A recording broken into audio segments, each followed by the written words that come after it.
of it isn't my little angel, my little sweet baby angel. Oh, thank you. You know, that oddly enough, that reminds me of something I could. A lot of times I get asked this, like in bars and taverns and stuff, and it's probably good to just put it out there. The answer is yes. It did hurt when I fell from heaven. And, oh my goodness. You don't think it would, but there's not a lot of chance to drop and roll when you're also trying to protect your halo. Sure, no parachuting class is going to teach you how to fall out of heaven. That's sure. Yeah. That's not going to do it. Well, Brad, I have to ask you this though. Now, was your father also a thief, Brad? Well, yeah. Well, listen, we don't like to talk about it a whole lot, but he did do 5 to 10 in San Quentin for stealing those sparkly jewels that are in my eyes. He got, the problem was he got a bad lawyer. And really, I think it was a little bit of a frame job. It was bad. Can you imagine being in a bar like, oh no, my dad, yeah, he did time, but it was a frame job. He didn't do the. Listen, those cops threw him under the bus. They planted those jewels in my eyes. That was. Oh man. Yeah, it was too bad. He went up the river for that one. You just get all sad in a bar and someone's hitting on you. You're like, yeah, he was a good man. He was a good man. There was an unjust act done to him. I tell you. Anyway, thank you for noticing the gems in my eyes. Sorry about that. I guess it was kind of worth it. Anyway, really good talking to you. I gotta go. Oh man. Well, on that note, I'm going to say hello, everybody, and welcome to Comic Lab, the show about making comics. And making a living from comics. I'm Brad Geiger, editor of webcomics.com and cartoonist of Evil Inc. And I'm his friend Dave Kellett, cartoonist of Drive and Sheldon and co-director of Stripped. And this week's Hour of Comics Advice is made possible by your support at patreon.com/comiclab. So Dave, let's talk comics. Let's talk comics, my friend. And since you mentioned Patreon, I'm going to throw something out that I didn't even consult with Brad. I'm gonna just do this. Here's an idea I've had. I'm just doing something, Brad. You know what? If your father can steal, if your dad can steal gems and put them in your eyes, then I'm going to do something. We've got 70 shows in the can. Today you're going to do something? So, for you, gentle listener, as a wonderful incentive to get you to join us on Patreon, because Patreon is really what makes it possible for us to pay a professional editor to edit the show. On May 20th, for anybody that's signed up at the $5 level on Patreon, new or old, at $5 level or up, I'm going to give them a free ebook of my Eisner-nominated book, Literature, on the old Patreon system. So if you've been on the fence about joining us, join us for May 20th. Try it out for a month, because not only will you get, 22 extra hours of podcasts now that we have, Brad, called ProTips. Yeah. You'll also be able to get to submit questions to the show. You'll get the shows earlier, like a week earlier than anybody else. So join us on May 20th and get a free copy of my Eisner-nominated book, Literature. It's one of the funniest books I've ever written, and I think you will enjoy it. Brad, that's my offer. That's my standing offer at the start of the show here. That's really cool. So everybody that signed up, for example, if I'm already a backer, I know I'm going to get this thing as long as I stay a backer. And if I'm a new backer at the $5 level or higher, this is an added bonus that I'm going to get as a thank you for signing up. Yes, you've got it, Bradley. Because you know why? I was thinking about this the other day. We get a lot of emails, and I get the very clear indication that there are way more readers than there are Patreon supporters, or way more listeners. And I know you listening, because I am that person a lot of times. And so I want you to join us on Patreon, because it's a great way to support the show, and actually you get a lot of value out of it. So to entice people to try it at the $5 level, I'm giving away my lit book on May 20th. So join us. Patreon.com/comiclab, May 20th. That's all I want to say. Now, Brad, let's talk comics. Sorry. Oh, yeah. Well, listen, I've got a question. You want to take a $5 question from a Patreon backer? Let's do it, my friend. Let's dive right in. All right. This question asker asks, they say, Dave, are you a beaver? Because, damn. No, that was just another pickup. That was just another pickup line joke. Listen, can I tell you? I could This is how squeeze shitty- one more joke out of it. This is how shitty pickup lines are. I have never heard that one before, but I knew exactly where that was going. You didn't even need to finish it. I thought I could squeeze one more pickup line joke out of it. I think I was sadly mistaken. No, that's fine, Brad. Oh. That's amazing. Yeah. God. Isn't that great? Because, and you got to do a little pause there. It's so good that we're both married, because I think if we had to date, we would never, ever get as lucky as we both got the first time around. If we had to date now, we'd be just lost. If I had to date now, do you know what the scene would be? It would be me floating in an ocean by myself going, Wilson, Wilson, Wilson. That's what I would be so bad at dating. So bad. I mean, not even a question I would be bad at dating. I would be the worst at dating. Oh, I mean, I can't even imagine being cheesy enough to use a pickup line like, I'd move around the alphabet to put you and I together. Like, how does any of that work? I'm confused and scared. I don't know how to date. Yeah, and basically you just finish off every line with, okay, I'll see myself out. and I've been Dave Kellett. Have a good night. All right. You just put on a hat and walk yourself out. All right. Well, you do that little frog dance from Bugs Bunny. Hello, my baby. Hello, my honey. You suddenly produce a cane and a top hat. You're the frog. Oh, God. Well, listen, before I derail this, I do have to read this. This comes from our friend Stephen Barry, and he actually did write this. It's kind of funny. Here's how he wrote it. He goes, "Hi, Brad and Dave. Dave, would you guys, isn't that great? Would you guys share how you developed your style? What did you do intentionally and what came more casually? It's illuminating to hear how you two have navigated your careers and development. Thanks." So, Dave, I ask you, how did you develop your style? Because you do have a very distinct style. How did you develop that? Well, let me ask you insecurely, because I'm actually not sure about this. Do you feel like I have a style?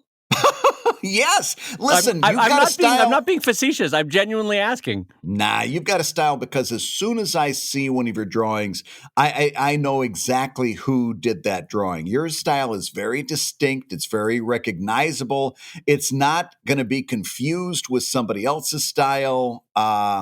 And as a side note, I think that's something we're kind of losing a little bit in today's comics. There's a lot of them that look exactly the same. It's gotten homogenized. Yeah, I do feel like that's true. I know that makes me sound like an old man sitting on my porch, but I do feel like a lot of them look the same. Yeah.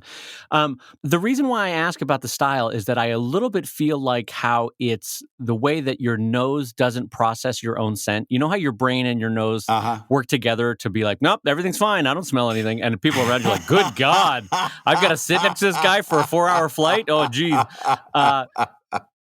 So noticing your own style is interesting. That's why I genuinely was like, no, I guess I do have a style. Anyway, okay, so insecurities aside, how did I get started drawing? Well, like everybody else, I think the best way to start drawing is when I was in grade school, I would literally just draw Garfield. I would just draw Bloom County. I would just draw Far Side.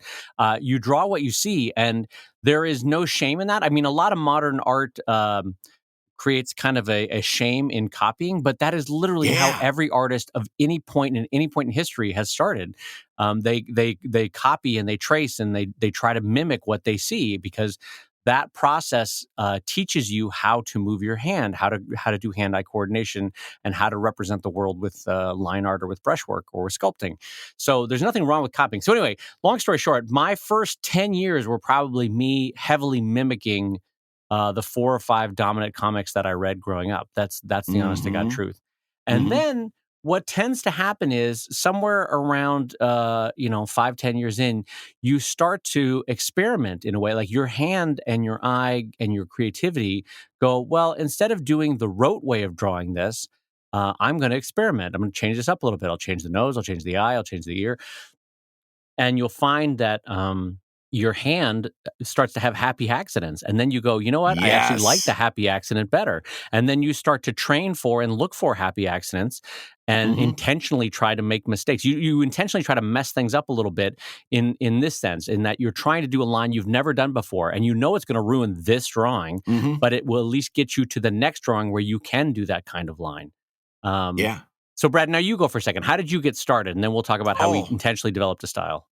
everything you said. In fact, as excited as I was to hear what you had to say, because it rang so true for me, I was getting more and more disappointed because you literally took every thought that I was going to share and said it before I could say it. Everything that you said, Dave, is exactly how I've experienced it. I started out, for me, it was Bloom County and Doonesbury, and I was trying to do that kind of art, specifically Oh, wow, that's so Bloom funny because County. if I look at your early stuff, I see a lot of Doonesbury influence. Yeah, that's true. Yeah, yeah. I especially like the noses and the eyes Yeah, and that really harsh and the profile. line quality, yeah. Yeah, I was enamored with all of that stuff. And what happens, I'm finding it hard to add because you did a really thorough job. But what happens is you go from being unsure of yourself to being sure of yourself, and once you get that confidence, then great things start to happen, and that only comes with the ubiquitous 10,000 drawings. Right, They always say right. you got to get 10,000 drawings out. What happened for me is I was so unsure of myself and my ability to draw and make the image look graceful and make it look true and make it look like it existed in space. And once that started happening, and I wasn't just absolutely toiling over making a very simple representation of an image.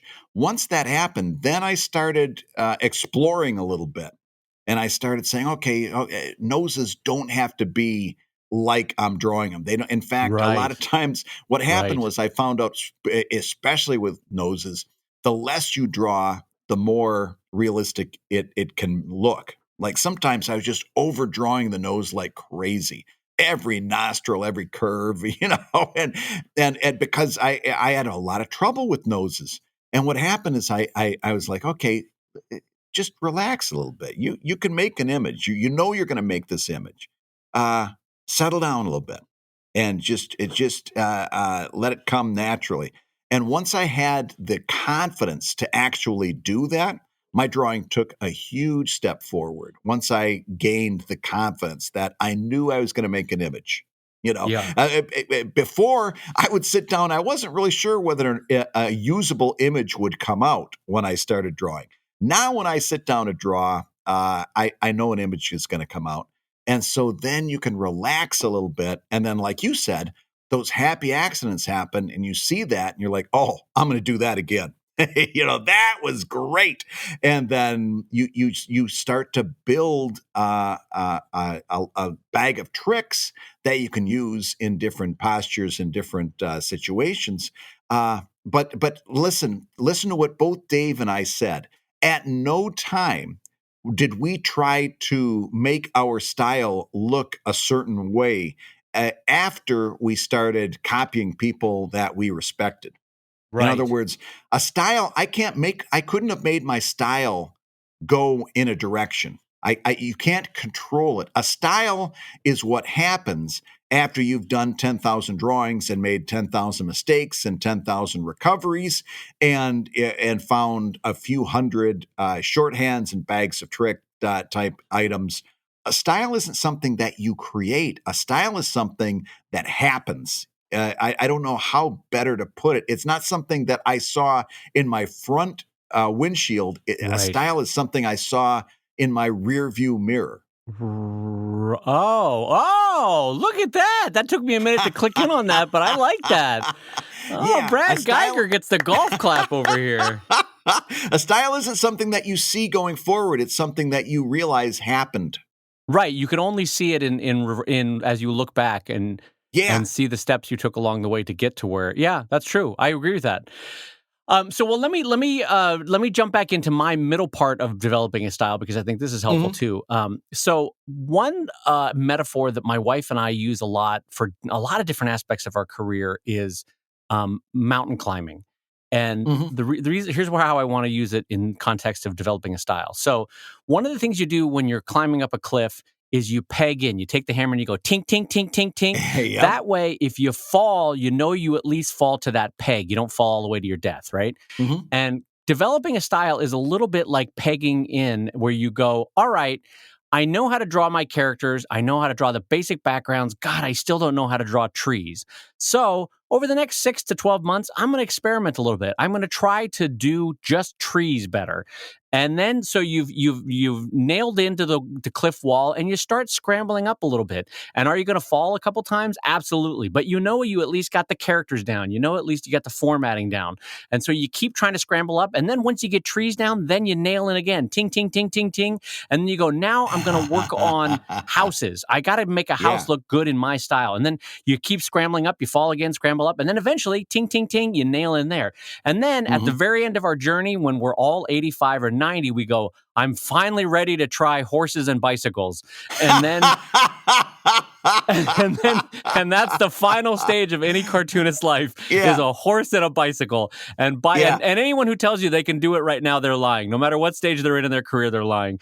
Only when you're 85, 90 and you're like, I'm ready to try now. And someone passes you a pen and then you eventually do a horse right. And then you can pass on. It's That's how. it's it's a little known fact that on every artist's drawing board, their last illustration was a horse on a bicycle, and then it was just boom. They've Oh they, God. Grandpa they've was ready reached to go, finality. Brad. He was ready to go. He finally drew the horse on the bicycle. He died happy. He died with a smile. What would be terrible would be you're married to that cartoonist and you walk in and you see them drawing the horse on the bicycle. You're like, no, Gerald, no. That's like that one script that went around Hollywood that was supposedly cursed, and everybody that took it died shortly thereafter. What? Did you know about this What one? is this? Oh gosh, I think it's linked to the deaths supposedly of like John Belushi and John Candy and a bunch of these actors that were kind of the same type. Okay. Had accepted this script and then shortly thereafter died, and the script has never been produced because after a little while, it's like, okay, nobody wants to touch it anymore. But Oh, wow. that's the first thing that came to mind for that. Wow. Well, then by the way, I've never heard that story. Thank you for telling me that. That sounds terrifying. I thought you were going to be like, and that movie was the Super Mario Brothers movie that they made, and it was terrible, and everyone's careers died. Anyway, so the other thing I wanted to say about developing a style in the midpoint of my career, one thing that I noticed, and this was something that actively was a conscious decision, was that I Hmm. realized. So I started cartooning in third grade, and this was probably 2005, 2007 that I realized this. So for about 25 years, I had been cartooning, trying to create the perfect line. And maybe Brad knows what I Yeah. mean by this, but I wanted my line to Hmm. be so clean and so perfect and so reductive as to perfectly represent the shape that I was trying to draw, right? And Hmm. then somewhere around that point, around 2005, 2007, I read an interview with Pat Oliphant. Brad, do you know who Pat Oliphant is? Hmm. Hmm. So, editorial cartoonist, Pulitzer Prize winning editorial cartoonist that worked, I think he was Australian and moved to the US. I think that's his Oh, history. just he could draw his butt off. He was wonderful. He could. And what's amazing, though, about, I think he worked for the Denver Post. Anyway, what's amazing about Pat Oliphant is his early career, super crisp, clean lines, exactly the way I did it, like tried to capture perfect control. You could see the control in his pen as he was trying to Hmm. do it perfectly. But then somewhere along the line in this interview, he said he realized that he had lost all the energy in his drawing because his line was too clean. It was too perfect. So it Oh, was a really? perfect representation, but there was no energy in it. There was no life in it. And so he intentionally started to get loose and kind of crazy. And if you look at his later drawings, they got more scratcherly, you know? And kind of not Ralph Steadman scratchily, where you look like you've dropped acid, but the kind of scratchily that you know what I'm talking about. Oh yes. But if you look at early Oliphant and late Oliphant, and you'll see what I mean. And so Sheldon, because I was just drawing Sheldon at this point, around that time started to become much more alive, I think, in the limited way that I can describe my art as alive. Because I stopped trying to have every line end perfectly at the panel, and every panel was a perfectly straight line, and every line was controlled and perfect, and it just started to become more fun, more as if you were doing a pencil sketch but with ink than it was when I was doing my final inks. And also contributing to that, I actually, when I was filming Stripped, I was watching Meredith Gran draw her panels. And I don't know why this stuck with me, but she hand drew her panels and they came out intentionally imperfect. And I, for years, had created, Brad, honest to God, I would go in Photoshop and clean up my panels so that the corners were perfect corners and that so everything looked crisp.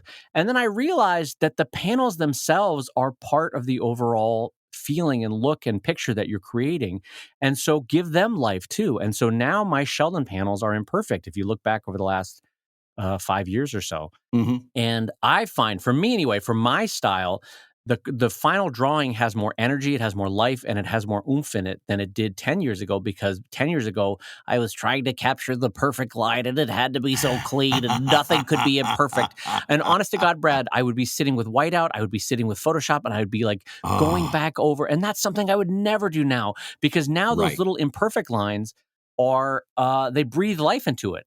All those little imperfections. That's true with the Richard Thompson drawing. That's true with the Bill Watterson drawing. Those imperfections, if you look at them, they're like, oh, that's actually what makes that feel alive. So that for me was a key part of developing my style. So how about you, Brad? Midpoint of your career, you've been drawing now for 10, 20 years. What started to change how you did it? Because you made a very conscious choice, I remember, about 8 years ago, 10 years ago, to start changing up your style.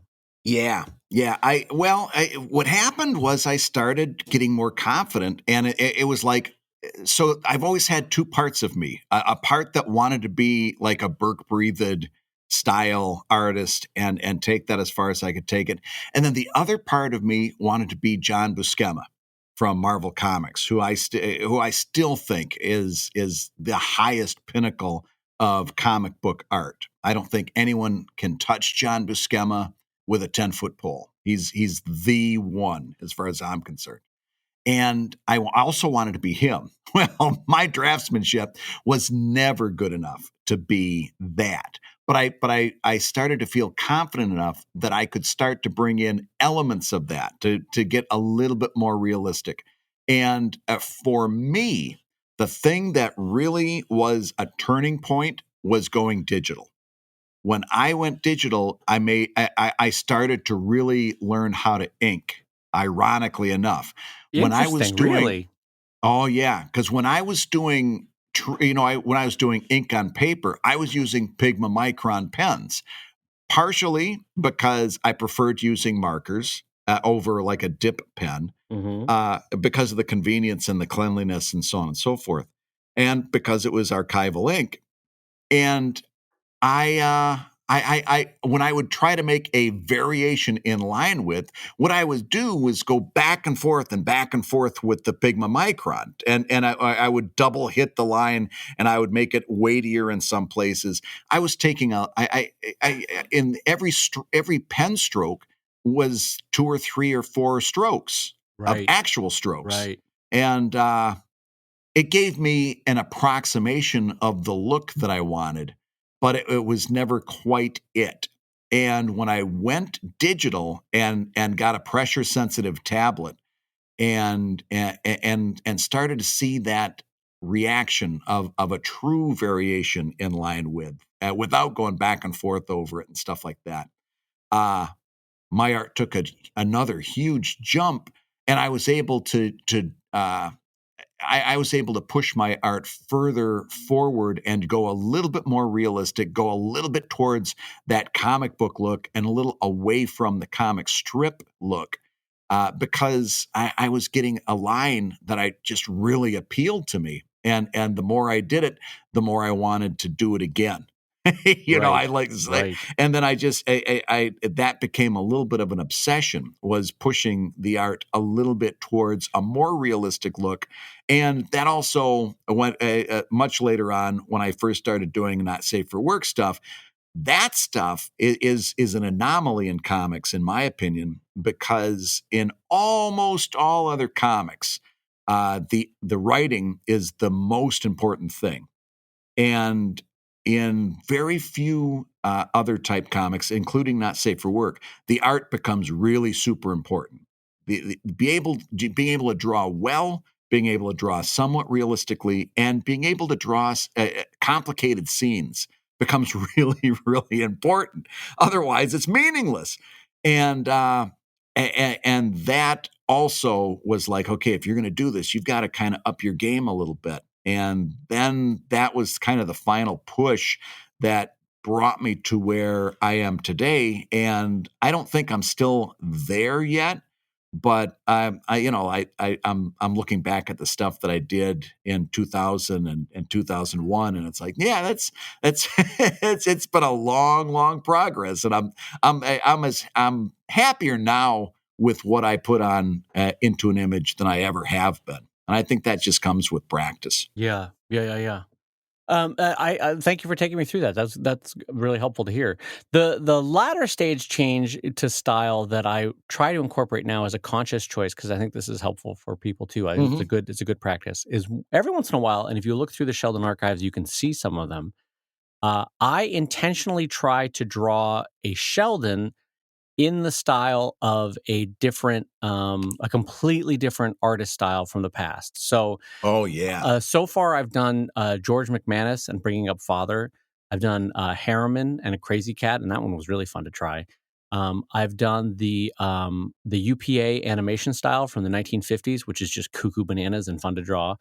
Uh And, huh. and what each of these do is they not only like open up and free your style, and it gives you a nice breath of fresh air to try something different, but every time, for me at least, every time that I have tried to draw a completely different style and lock myself into the rules that their style holds, I walk away with one new technique at least that I didn't have before. Hmm. And that quietly gets folded into my repertoire of talents and skills of what I can bring into a cartoon. I go, oh, I remember that one thing that I did in a UPA animation style, or oh, I remember how Harriman made that one look with Crazy Cat. Now I can work that into a Sheldon, or that kind of thing. Right. And so by completely stepping out of your style every once in a while, God, is that helpful? Both because it's fun, it's a fun change, but also I Hmm. guarantee you there will be one thing from that attempt that you will now permanently roll into your style, or at least in your repertoire of tricks that you have in your bag that you can pull out when needed. Brad, have you ever tried that? Yeah.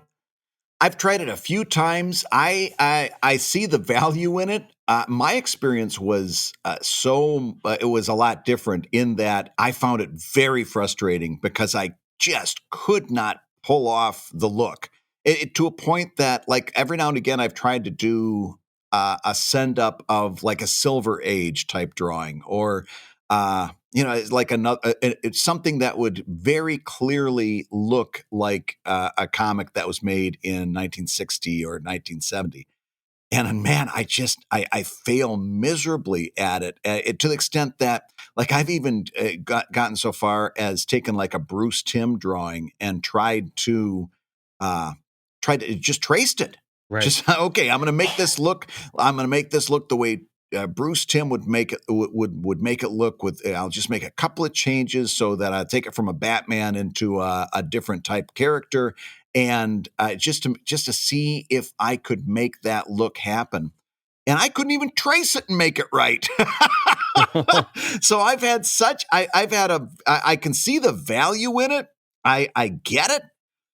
But I would be lying if I told you that my personal experience was any different than being very, very frustrating for me. And I don't know why that is. It's good to know that that technique wouldn't work for everyone. So let me Yeah. ask you this, Brad. Now in the latter stage, I don't want to say latter stages. In the latter stages, you're just a couple of months away from the horse on a bike, Brad. We know it. Brad, now that you have your toe just gently dipped into the grave, let me ask you a quick question about Brad. I don't know if you can hear me. Turn up the hearing aid, Brad. A quick question, Brad. Hold on. Let me adjust my drool cup. Brad, if you could shove aside all the envelopes from the AARP so I can ask you a quick question. That one hurt. No, well, sorry. That was based in reality. A drool cup is very unreal, but the AARP is coming. Hey, let me tell you, that gets you 20% off at Ben & Jerry's. Get that AARP card. All right. So here's my question for you. What processes do you use now in this current stage of your career to advance your style or to expand your style or to solidify your style? What do you do now? I mean, obviously more drawing is the short answer, right? Like you're drawing every day. Yeah. But what when you're like, I really want to be able to draw X, Y, Z and I can't do it. How do you get there? Oh, well, so one thing that I've been doing more and more is like when I get if I've drawn somebody, a certain character and it really looks good, I'll put that into a library in Clip Studio. And I won't necessarily like reuse the drawing, but I'll make that my sketch layer later on so that I start from that place. And so I'm not like trying to relearn the wheel or reinvent the wheel. Right. I'm not as comfortable using that like clip art, but I like the idea of once you get a position or a stance or a gesture that just really worked, then I'll keep that and bring that in at the sketch level and then make alterations to that. Because number one, it keeps your stuff looking very, very on character. It keeps it on target that way. Right. And also, like I said, you're not kind of reinventing. You're not trying to get there. It's like, okay, I got it. The only danger there is that you can easily allow yourself to stay too close to that original sketch. You got to allow yourself the ability to really, really alter from that sketch. Otherwise, everything's going to look like close approximations of that one, that one gesture, and that's not cool. Well, you know what's funny? Peeling away Yeah. the layers of that, really what you're doing, Brad, is in the early stages of your career, you were copying and tracing Doonesbury and Bloom County. Mhm. And now in the latter stages of your career, when you find a new moment of success, you use that moment for tracing and copying yourself so that you can repeat that process. And I think that's a totally fair stage. Yeah. Yeah, well, and it's really interesting. It comes full circle because do you remember way back in Webcomics Weekly, Scott was talking about drawing PvP and he had built these templates.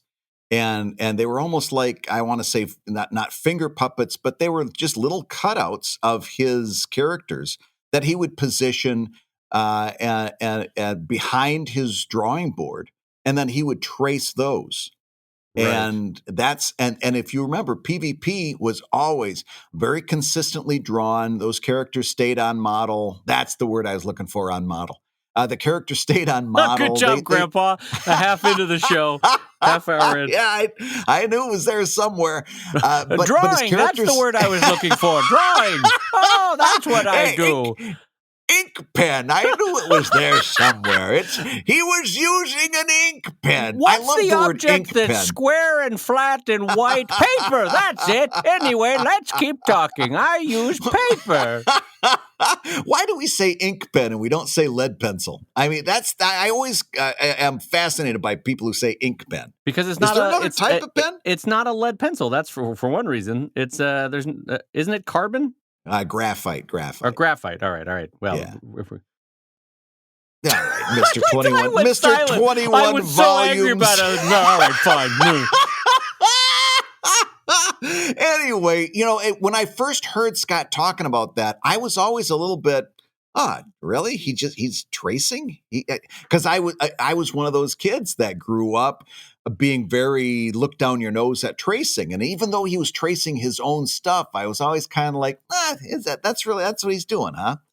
And you know, I was always in very wrongly so a little bit dismissive of that.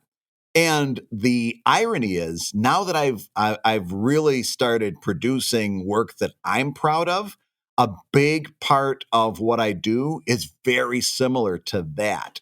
Like again, I'll find something that works, and then I'll use that as a jumping off point for the next illustration. Even if I change a whole bunch of it, it feels comfortable to start from that place that I know I'm in the zone. You know what I mean? And I've come right around on that. It's that jumping off that's so key. Like you can't just the stasis is and the pure tracing is what kills so many of those kind of attempts. It's Right. kind of like Brad, are you familiar with the term kit bashing in like video game design? No. It's like where they take a bunch of existing real world objects and almost Photoshop paste them together to create either a scene or a mood just when they're developing the game, just to show you like a quick, here's what it could feel like kind of a thing, right? Right. But the point of the kit bashing is just to give you an idea, and then you design away from it. And that's what Brad is saying. Like he has the drawing, the tracing layer underneath, but then he draws away from it. So it's there, it's grounded, it's a jumping off point, but you're jumping away from it, because if you're just constantly tracing, you definitely lose all the life and the energy and the advancement that you will get from tracing or from drawing away from that modeled drawing. Yeah. Yeah, absolutely. It's a constant, almost a constant temptation, because in a lazy sense, it would be very easy to to just trace that or to use that as clip art and stuff like that. And you know, that's something that is going to have a long-term detriment if you let yourself get lazy too often. You've got to put that down there on that sketch layer.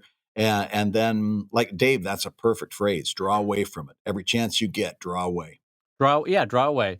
And then, you know, as you get better and better, you can trickle in tricks that are time savers. You know, for example, the Japanese manga system, they have to produce so much work every month that a lot of those like speed line paste ins from the 70s and 80s that are now Photoshop clip ins, those were developed for a reason, and it was to kind of speed along a drawing so that you didn't have to reinvent the wheel, but you had a lot of life and action and motion in it, you know?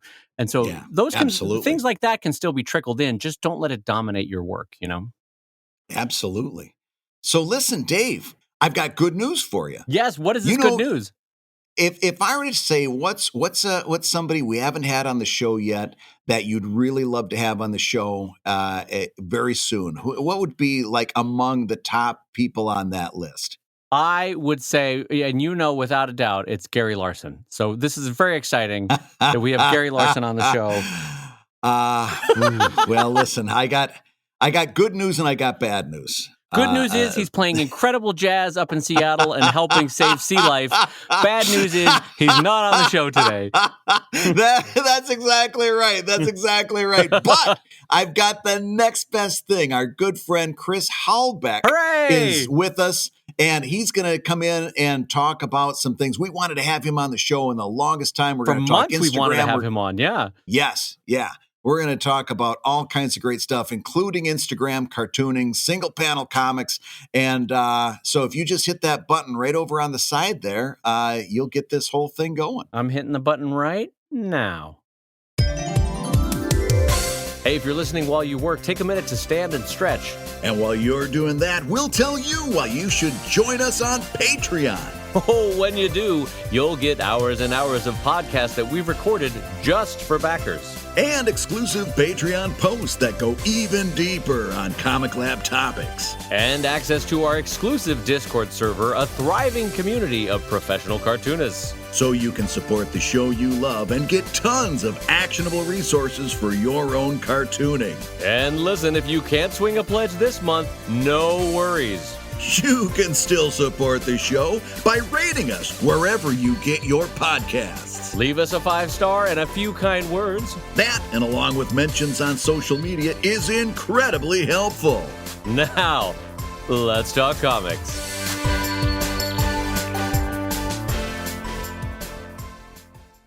Hey, Dave, guess what? We've got our friend Chris Hallbeck over here, and we get to talk to him about all kinds of stuff. And I just want to take a moment, introduce him to the audience.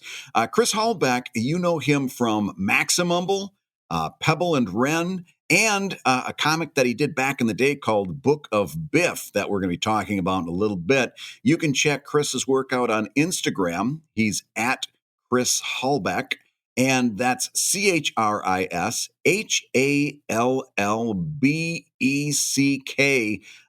Pebble and Wren, which has really been taken off. You can also check out at pebbleandwren, WREN.com. And Chris, welcome to the show. Hey, thanks, guys. It is fantastic to have you on here because I think we've mentioned you 3, 4, 5 times perhaps on the show already as someone to look up to.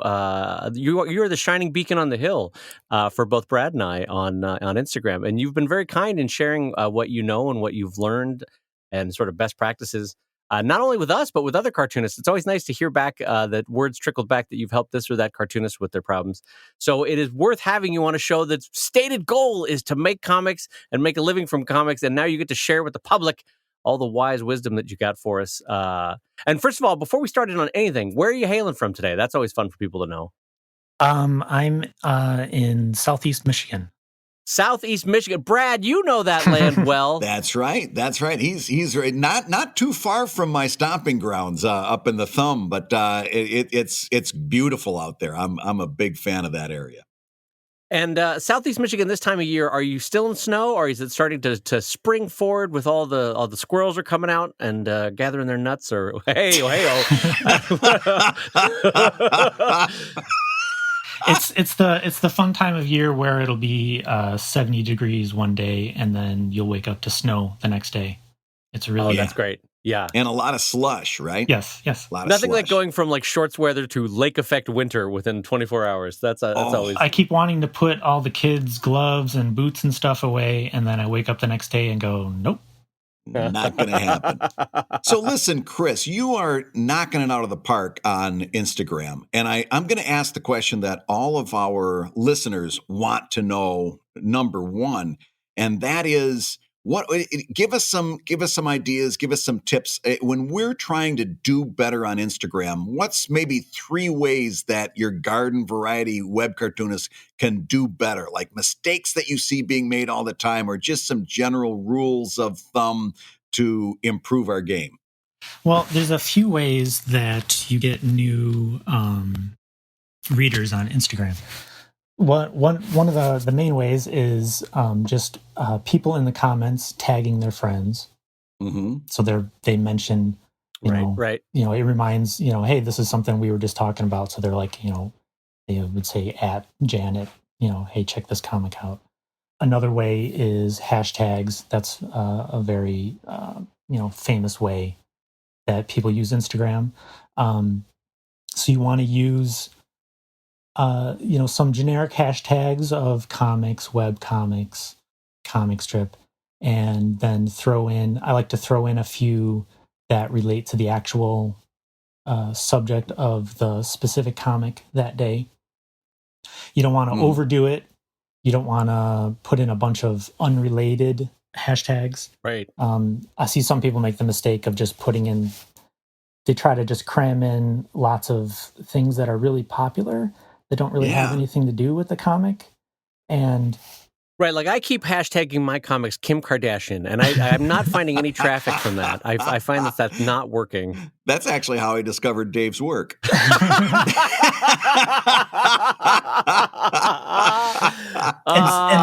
And it doesn't really work because the Kim Kardashian tag, for example, that's going to have whatever 15 million posts a day using that tag. And so your comic is only going to be seen for a split second. Right. And before it scrolls off the page. And so you're really just wasting, a tag on that. So are you more of a fan of a how would I say this? A niche tag that like gets to 10,000 people and maybe stays a little bit longer in that specific feed? Or versus going for something like, hashtag dogs, which is going to get lost in a second. Well, I would put a dog one on if I do a dog comic. but yeah, it's not going to be seen by, well, it's a more popular tag, so it's going to scroll off the page faster. Yeah. But maybe more people see In it that per split second, second we'll see kind it. of Yep. thing. Yeah. So it's kind of give and take. But I think you want to cover your bases and have some popular things and some less popular things. Well, okay, so you said 3 methods. So one is if we tag Julie, and sorry, Julie, we keep tagging you. And the other one is in hashtags. And then what was the third one that you were going to mention? Well, another way is there's lots of accounts on Instagram, specifically for comics, where they repost comics. Instagram doesn't have a built-in, like Twitter. You can't, like on Twitter, you can retweet something. There's no built-in way to repost something on Instagram. Right. And so there's accounts where all they do is they repost comics. And so they need to do a screenshot of your comic, and then they post it on their account, and they carefully crop out any identifying information of there you. There are people that do that, but that's not as common as it was 5-10 years ago. Okay. There's ones that are more friendly to cartoonists, and so you want to be friendly to them and help them out. And so which ones are these? Which ones should I be looking at? Well, so first of all, what helps them is you'll notice that in my comics I do panel by panel swipe, but then I also post the entire comic in a single image. I've been dying to ask you why you do that. And that is for people who want to share your comic. Some people are going to screenshot that and they're going to text it to a friend. Right. Some people are going to screenshot it, and they're going to put it on Facebook or on Twitter. The Instagram is going to be their source where they saw the comic for the first time, and they're going to spread it around. Right. But also, these larger accounts that share comics, they're going to take that screenshot and post it there. And so you want to help them out. If they really like your comic, I guess some of them have, that's just their style, is they only post single images. Right. So it's more work for them if they're going to post a 4-panel, panel by panel. They got to do 4 screenshots and crop it 4 times, etc. And so that's another way that you can get readers, is by making your comic more shareable. Gotcha. Okay. Well, and then one other thing, my wife's when I remember that when they were launching one of her TV shows, the social media team sat her down and they're like, "All right, so now Instagram, you got to go between 8 a.m. and 10 a.m." Have you found any at all correlation to that there is a time of day that's really great for Instagram?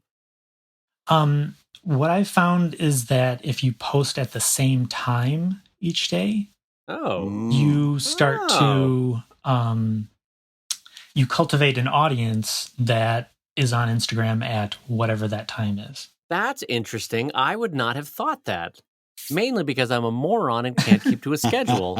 That's interesting. So, Chris, you're telling me I need to start structuring my life. All right. Good point. Good note from Chris. We're gonna internalize that one. So, that really dovetails with something that happened to me recently. I've seen more growth in the past 2 weeks than I have probably in the past 40 weeks. And the main reason... So, Brad, you're going to want to control your carbs. And what you're going to want to do is... I've definitely had that kind of growth, take too. Take a little time midday to just go for a mile walk, maybe a mile and a half. Doesn't need to go be big pace, but those little changes that you make every day, that's going to cut down on your growth, Brad. You're going to find that you'll get to where you need to be. Yeah, my doctor told me I needed just to get a little water and you get out in the sunshine once in a while. He says, you're like a houseplant with complicated emotions. I'm sorry. So I totally derailed your lovely point. Go ahead. So you've been seeing some growth. All right. So I've seen some growth. And the main part of that is because I've got an assistant now, and she's setting up all of my social media posts in advance on like later.com and TweetDeck and so forth. And of course, she wants to know what time should I schedule these for. And it's much easier for me to just look at her. Actually, we've got it set up in Wunderlist. I just say, okay, post these at 9:00, post these at 11:30, and so she's got certain things that go out at 9:00, and those have been like the Instagram posts, and then 11:30 the tweets, and then maybe late night for after dark on Twitter and this and that. And it's really, I've seen really steady growth. And about the only change has been I've been posting much more consistently. That's one thing that Chris told me way back in the day. He says, you got to post every day, every day, every day. And I'd been doing that. And then I've been posting at the same time. So I'm kind of cultivating those same people over and over. I can co-sign that. Yeah. So what we understand from how the current Instagram algorithm works is when people interact with your post by either liking it or leaving a comment, that tells Instagram that that reader wants to see more of that content. Mm-hmm. And so as you start to build up a rhythm and they're hitting like multiple days in a row, it's snowballs. And so your stuff comes up higher in their list each day. Right. And, then they're more likely to like it because they're seeing it more often. Yeah, it's interesting how the algorithm definitely rewards success, and I'll tell you what I mean by that. If you have one that really hits big, you have a continuing wake in the algorithm for about a week afterward, I've noticed, where you're clearly being seen by more people, even if the follow-up cartoons are just as strong as your normal ones. But because you're still in the algorithmic wake of a really successful one, it kind of pushes you up on all sorts of different feeds, both publicly and in people's individual feeds. Don't you find that, Chris? Yeah, and another thing you can do, well, people in our situation with a large backlog of comics, is you can post twice a day.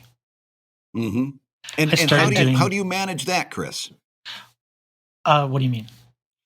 Are you making a new comic every day, or are you pulling from the archives? I'm doing both.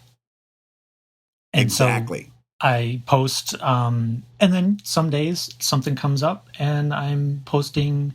I'm doing reposts twice a day. And right. And do you honestly find that a second one helps you out in overall audience growth and retention? Well, so here's the thing: when you do any single post, is not going to be seen by everybody that follows you. Right. Not everybody looks at Instagram every day, or not everybody scrolls far enough to see your comic that day. If you're only posting at 8:00 in the morning, you're not catching people who live in other parts of the world, right. Which used to not be. Back in the day of advertising, it was all U.S. centric. Right. And so people in other parts of the world were not as valuable of a reader. But someone in the UK or Australia or India can support you on Patreon just as well as someone in the United States. Right. Absolutely. Well, one thing that I've seen you do to, at least from a third-party perspective, to great effect, has been to sell an advertorial or advertising space on the last tile of your Instagram stories or on the last tile of your Instagram posts. And I've always thought, well, that isn't that clever. You're not waiting for a large company to come to you. You'll sell to smaller and usually fellow cartoonists or artists on that last panel. And I have always thought that was very clever and good on you for doing it. It was sort of born from readers. It was kind of a reader's suggestion at first, where they just said, hey, why aren't you selling promos? And because they're not just following small time cartoonists, they're also following celebrities who have big endorsements. Right. And I was like, yeah, sure. As soon as Coca-Cola calls me up, no problem. I'll start selling ads to Coca-Cola. But then I realized, why not sell it more like a classified ad and sell it to the people who are reading the comic already. And so I put an ad saying, hey, you can buy an ad. Yeah. So I made my own ad saying, hey, come on, buy an ad. And it just sort of snowballed from there. That's great. And I can say from personal experience, Chris did that for me out of kindness one time. And I got really great results from it. I was really surprised, to be honest with you, how effective really it was. Yeah. So Brad, you're saying you got some great growth by hanging out with Chris? Is that what you're saying? That could be read like 5 ways. I'm going to back off of that statement. Oh, I know. I'm trying to twist it and use growth in the way you'd talk about like a mole or something. I just haven't come up with it yet. You got to give me a couple seconds. But while I'm thinking about a clever retort, I'm dying to ask this. As long as we've got Chris, we're just going to pepper you with Instagram questions. I think because it's something that we both are so. I'm going to say it, Dave, seething with jealousy over how well you're doing. I want to scoop up everything I can. So I was posting one day and somebody, some like rando says, you're not using enough hashtags. You got to have about 30 hashtags. And I thought, do I really? 30 hashtags? Yeah, by the way, that rando was me, wasn't it, Brad? Yeah. Listen, because at the end of the direct message, it just said hashtag growth. But Chris, it's just me using one of my sock puppets to tell Brad what I want to tell him anyway. So, Chris, what do you think of it? Should I be aiming for 30 hashtags? I think 30. The reason they said 30 is that's the limit. Yeah. And so I guess some people, that's their opinion of, why not use the maximum? I've never used that many because after, I don't know what I currently have, 10 or 12. And I think after just in our niche of comics, I don't think there's a good 30 hashtags to use. Yeah. Right. But I mean, and anybody who's listening to this, feel free to just go look at my comics and see what I have. Yeah. And try some of those on yours. Well, let me ask both of you, because I think this is appropriate for all of us on many different platforms. I have noticed that even when I'm posting, to Brad's point, consistently, and even when I'm putting up both new and old work and stuff that I think is really strong, algorithmically, I have noticed that sometimes for unwarranted reasons, I will have a tremendous amount of growth on Instagram. And then for similarly unwarranted reasons, I will freeze for a couple of weeks. Have either of you noticed that almost algorithmically you are either not throttled, but that your growth is unexpectedly large for reasons that you can't quite fathom, and then others it's unexpectedly slowed down for reasons you can't quite fathom? Yeah, 100%. And really? Because there's no, like we were saying before, there's no native, reposting, since everything has to be, by hand reposted.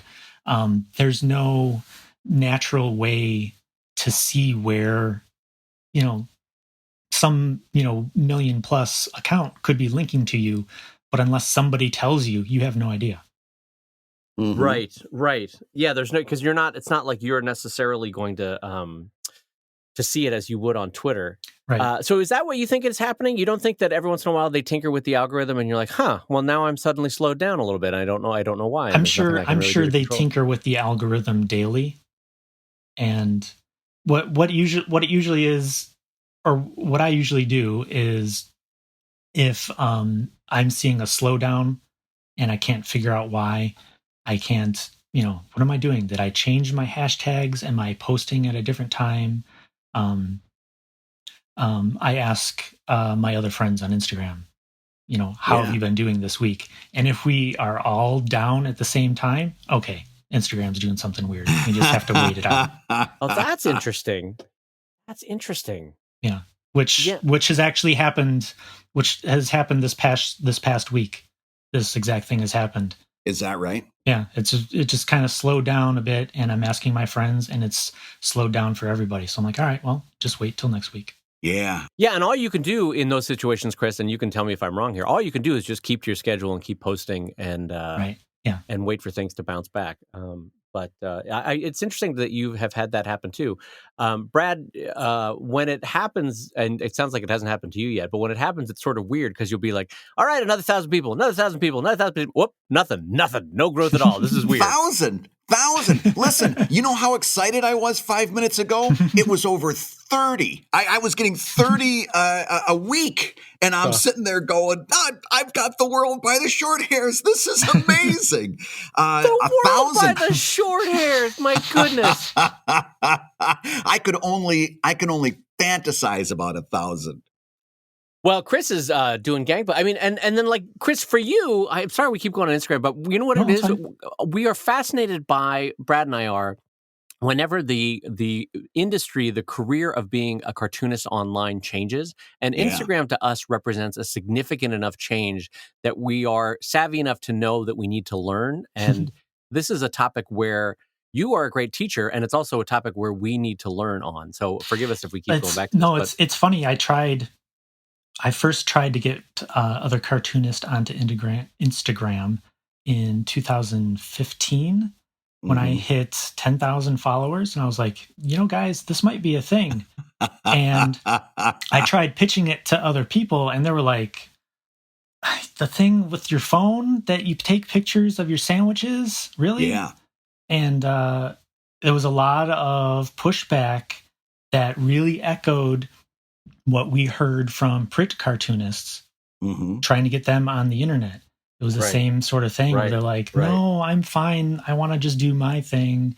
I don't want to learn this new. How do you get it on? You got to use your phone. I'm like, you don't have a phone? You have a phone. And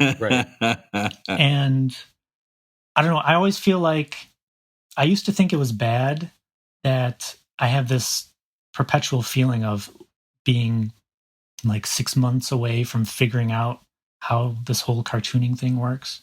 But I think I'm now starting to see that as an advantage, that I'm constantly looking at what is changing and what I should be changing. No, it's good. It's good. I mean, like I've referenced before, but the former CEO of GE had a great line, and I always forget it and misquote it, but it's something to the effect of, you always need to be afraid, because then you're operating at peak efficiency in terms of looking for what's new, looking for what's changing, looking for how you need to operate today. And another way that I always try to mentally game out my career is, if I was starting right now, would I do all the same processes that I've been doing for the last 20 years online? And the answer is, every once in a while, no. I actually need to change things up dramatically. And you and a few others on Instagram have showed me that that Instagram is a key new part of how we can share and distribute and gain an audience online. Anyway, what I was leaning at in bringing this back up again, though, is that I wanted to ask you, what is your goal with Instagram? Like, what do you seek to do? Do you seek to make money from Instagram itself?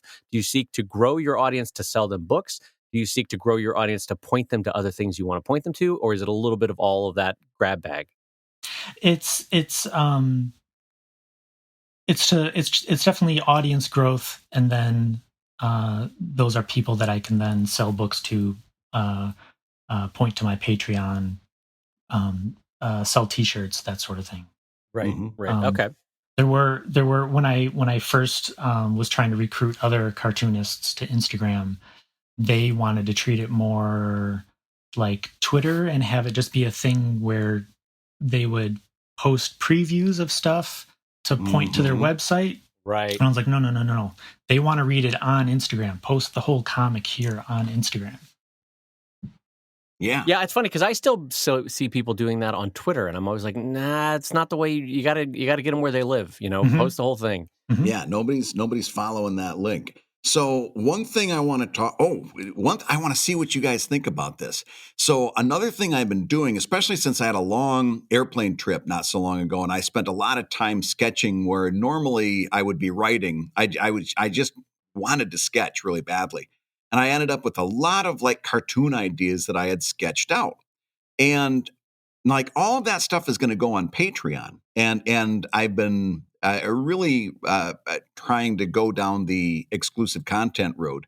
But what I've been experimenting with is taking the sketches of those comics, the unfinished sketches, and posting those on Instagram. And to my amazement, I just want to see what would happen.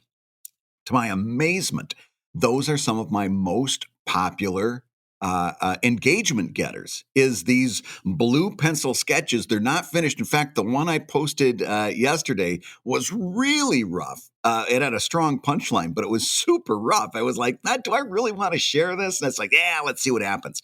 Got super engagement. And then, of course, the finished product is going to end up over on Patreon as an exclusive. But it's what I kind of am starting to warm up about Instagram is that it really is a place where you can share the craft of comics, where they're really interested in the art, the process, the building part of doing a comic, and posting finished work maybe isn't as important as sharing a joy of drawing is. What are your thoughts towards that? Well, they're essentially single panel comics that you're posting, and that is probably the most shareable thing on the internet is a meme, a single image with text. Yeah. Well, and what's funny, Brad, to echo your thought there is that I recently, because I met him at Emerald City Comic Con, and I was taken with his art, and I've been following Anthony Wheeler art on Instagram. Oh, yeah. And he does, and I have to say, it's as a fellow cartoonist, it's really compelling. He does a lot of process videos on Instagram of like, hey, here's what I'm drawing. And none of us are immune to that. I'm like drawn to it like a moth to a flame. I'm like, oh, this is really compelling. I'm going to watch this. And what's fun too about Instagram is because there's lulls in every drawing, and you can sort of skip ahead. You know what I mean? Yeah. You can be like, boop, boop, boop. Oh, let's see how he's doing. Boop, boop, boop. All right, this is 10 minutes on. Let's see how this drawing is going. And anyway, to your point though, Brad, I think there's something about Instagram that the intimacy of seeing behind the curtain is actually really compelling on that platform. Mm-hmm. Absolutely. Well, listen, there's one more thing I want to talk about while we've got Chris here, and that is something I've noticed you doing with an old comic of yours called Book of Biff. Now, for those of you who don't have gray in your hair like I do, Book of Biff ran, I just went and checked this so I got it right, and I was amazed because it went longer than I thought it did. 2006, all the way back to the birth of webcomics, really, 2006 to 2014. Okay. And they're all single panel comics, which is in Chris's wheelhouse. And also, incidentally, the most difficult type of comic to write, hands down, is a single panel humor comic. He did it. This is when he was really kind of refining his craft, cutting his teeth, and really getting good at this was Book of Biff. It's a delight to go back and watch these now. But you're taking that old stuff and now doing something that Dave and I have talked about on the show quite a bit, using that archive to your best ability. You've been reposting those. And I just wanted to ask you, how has that been going? Have you been getting a lot of good engagement from that stuff that goes all the way back to 2006? Well, it's funny how many people are either responding to it saying like, oh, I missed these. It's been so long. I get a lot of people who think they're new. They're like, oh my gosh, I'm so excited to see you drawing these again. I'm like, no, these are really old. But yeah, it was a conversation on the Comic Lab Discord, just talking about exploiting stuff that you already have drawn. And it was kind of I have these, it's almost 2,000 comics just sitting there on a hard drive. Why not repost them? Yeah. Right. It's hard to get over. I think most artists, you look back at something you drew 6 months ago and you're like, eesh, it's kind of hard to look at. Right. Yeah. So I'm posting comics from 2007 right now and just going, I don't even know who this person was who wrote these. Yeah. They don't even make sense to me.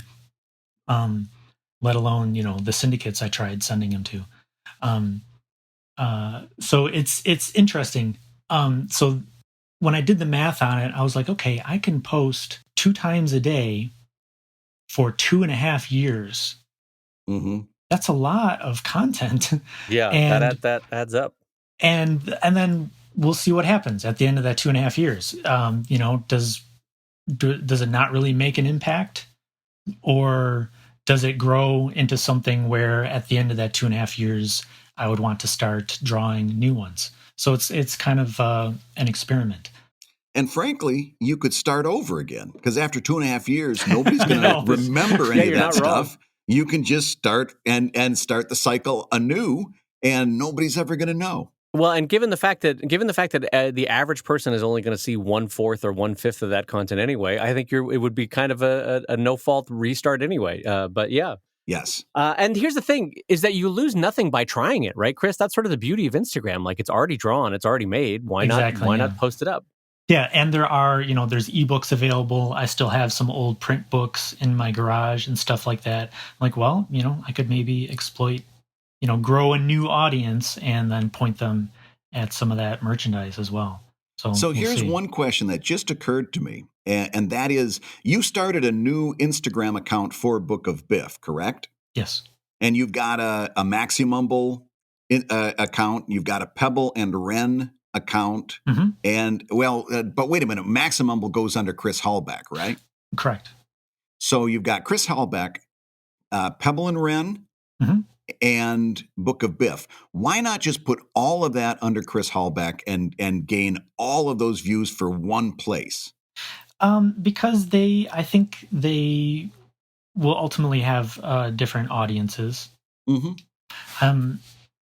It would be easier for me to post it all in one place, but I think they just have different. I mean, the same reason that Drive and Sheldon aren't just posted on alternate days on a single Brad. website. Well, I'm gonna argue with you a little bit, even though I'm No, going to I say think immediately you know more than I do about this. But Sheldon and Drive are very, very different. Whereas They both share a Maximumble, magic, Brad. They both share magic. yes, they do. I don't Yes, know they where I'm do. going with that. Sorry, keep going.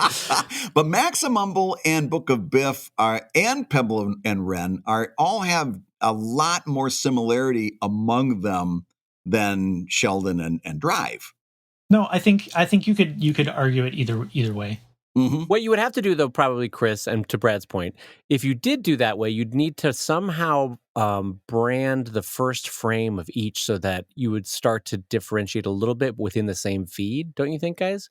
Perhaps, yeah. Like some form of title treatment at the top, or the equivalent to the swipe mark that you put on there, Chris, on your computer. There's definitely, I mean, I guess in the same way that Sheldon has the anatomy of animals and stuff like that, where you have different kinds of comics mixed into Sheldon.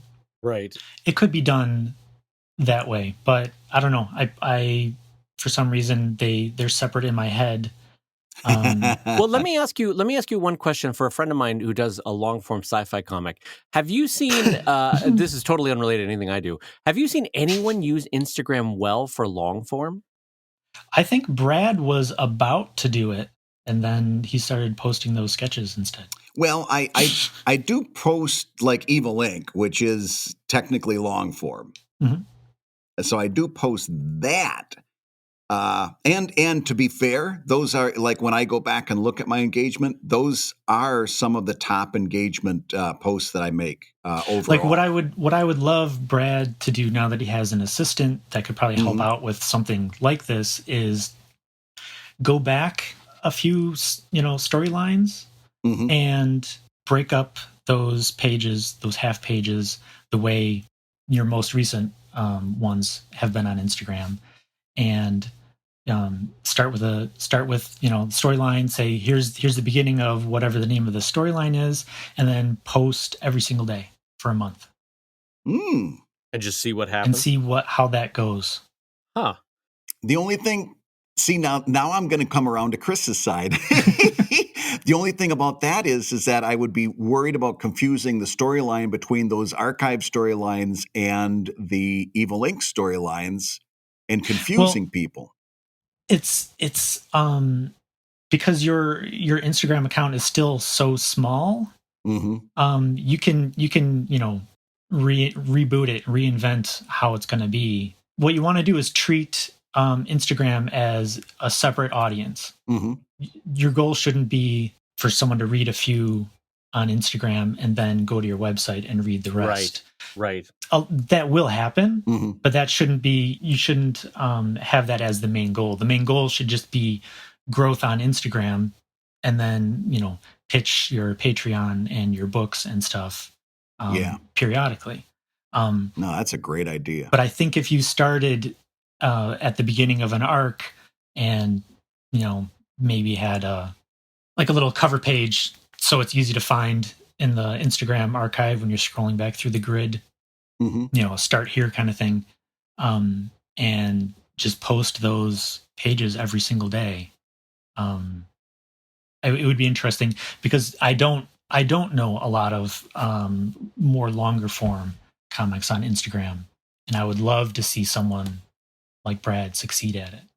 Because really, the only way, if you could make it work, the reason why it would work well is you would get a ton of engagement because people would want to see every installment, But the reasons why it would fail are all the ones we could imagine. Is that it would be nearly impossible to go back through the archive of Instagram and effectively read it page by page. If, for example, if you went on a business trip to Des Moines and you came back after 15 days and you're like, I'm missing 15 days of Evil Inc.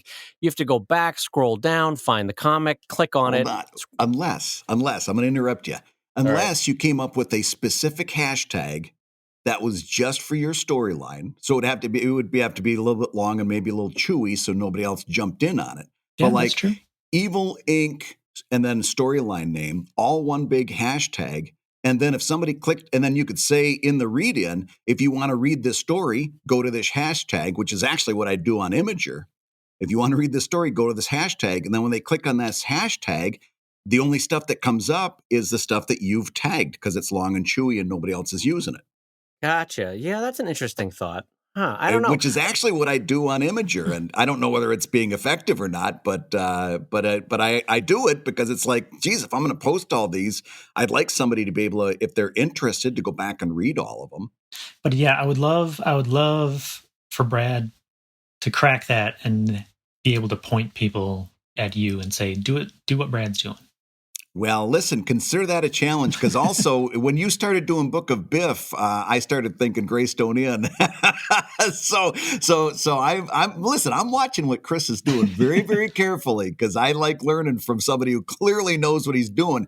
And while I'm at it, I'm going to put a special thank you to Chris because we've said to our Patreon backers time and time again what a great thing that Discord server is, and it's a wonderful community of cartoonists who are helping each other and sharing information and sharing encouragement and stuff. Chris is one of the more active patron members that is over there at the Comic Lab Discord server, and he takes a large amount of his time sharing information, sometimes, hashing stuff out. Like just recently, there was, I don't want to say a disagreement, but it was a very healthy back and forth in which they were kind of coming to, terms on, okay, what does this mean? What does it not mean? So on and so forth. Chris is a big part of what's going on over there on Discord. And I just wanted to take this opportunity, Chris, to thank you for that. Cause I like what I see when I see, people posting over. Yeah, it's a great way to feel productive when I'm failing at writing comics. You know what though? There are worse things when you've hit a lull than to be helpful in sharing with other cartoonists. God forbid that we all try that. It's a worthwhile way to vent that writing spleen, to at least put it towards good use while you're in a down moment. I want to emphasize something that I think maybe I glossed over earlier when I was talking about posting twice a day, because I would like Dave to try this. We were saying earlier that, any single post you do, not your whole audience isn't going to see that. So like if you have 100,000 followers, you do one post, not all 100,000 are going to see that. Right. When I first started posting twice a day, some friends of mine, their theory was that my engagement would go down. That my readers would only see the newest post and they wouldn't see the older one that was posted, earlier in the day. Right. But Instagram gives you some limited stats, but they give you some information to see what's actually happening. And one of them is your reach, which is how many people in a day saw your posts. And so at first I was happy that, okay, the two individual posts seem to get the same amount of engagement, the same amount of likes, the same amount of comments as before. Right. I'm like, okay, well, but maybe it's not worth the effort because it's just flat. Just the same thing is happening. It doesn't matter if I post twice. But I looked at the reach, and I was doing this in a lull where I was reaching only about 100,000 people a day at the time. I posted twice a day. I was instantly reaching 160,000 people a day. Oh, so I was not reaching the same group of people. Right. By posting a morning, I was posting in the morning and then posting like 8 hours later. So your challenge to me was to start for maybe a month posting twice a day and see what happens? Yes, because then what it appears is then I started cultivating a group of readers who were seeing my posts at the end of the day. Gotcha. Yeah. Okay. Well, the downside for me is that I only have 4,000 Sheldons in the archive, so I don't have enough to start posting on Instagram. So I'll start drawing now so that I can catch up. And what I'm getting at there is that I got the merchandise. Exactly. I can share it on Instagram. Yeah, that's no problem. And going with, assuming that you're growing a brand new audience on Instagram, there will be people who already know you who just like Instagram. They're like, oh, I love Dave, and here he is on Instagram. But the majority of the people that you get there are going to be brand new people who have never seen any of your comics. Boy, is that the truth. They keep asking me what the duck's name is, and I'm like, well, okay, these are clearly new people. So they asked me the same thing. I say, "Come on, that's Flacco the Duck. You would get with the program." Brad's just making up stuff. Oh, that's Steve. His name is Steve. His name is Steve with the Duck. Like you guys were saying earlier that the technically the name of my comic is Maximumble, but my username on social media used to be @BookofBiff.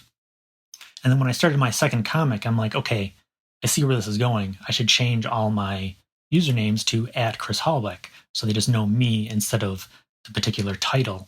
Right. Consequently, I have hundreds of thousands of people on Instagram who've never even heard the word Maximumble, even though that's technically the name of the comic they're reading every day. So yeah, I run into that too. Do you have a website? I'm like, yeah, Maximumble.com. And they're like, what even is that word? Right. Oh my God. I get that with the phrase Sheldon or the word Sheldon when I post on Instagram. I have far less. I only have 38,000 on Instagram. But most of those people are new and they don't know the word Sheldon that is the comic strip. They think of it as the Dave Kellett comic. Yeah. Exactly.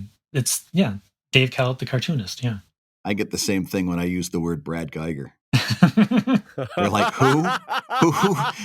Around the house. Is this? And these are my kids.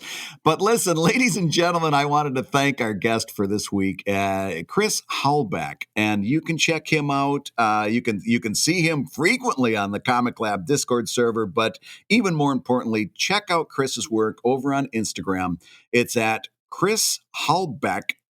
And that's ChrisHallbeck. You can read Maximumble, Pebble and Wren, which is a delight, and his classic stuff, Book of Biff. And I just want to take a moment and say, Chris, thank you so much for being our special guest this week. Thanks, guys. It was great. And on that note, you've been listening to Comic Lab, the show about making comics and making a living from comics. Your hosts have been Brad Geiger, the editor of webcomics.com and the cartoonist of Evil Inc. at evil-comic.com. And Dave Kellett, the co-director of Stripped and the cartoonist of Sheldon at sheldoncomics.com and Drive at drivecomic.com. Don't forget to check out his Kickstarter, newsheldonbook.com. And don't forget, if you are a member at the $5 level of the Patreon on May 20th, I'm giving you a free copy of my Eisner-nominated book, Literature. So check that out on May 20th. Get in on the $5 level. Try it out, and you're definitely going to like it. And on that note, the Comic Lab theme song is used with permission from Andy Creighton at theworldrecord.net. And this episode was edited by Matt Woodard of Woodsong Productions at www.woodsong.media. Comic Lab is made possible by your support at patreon.com/Comic Lab. So we're going to go ahead and say that twice. Patreon.com/Comic Lab.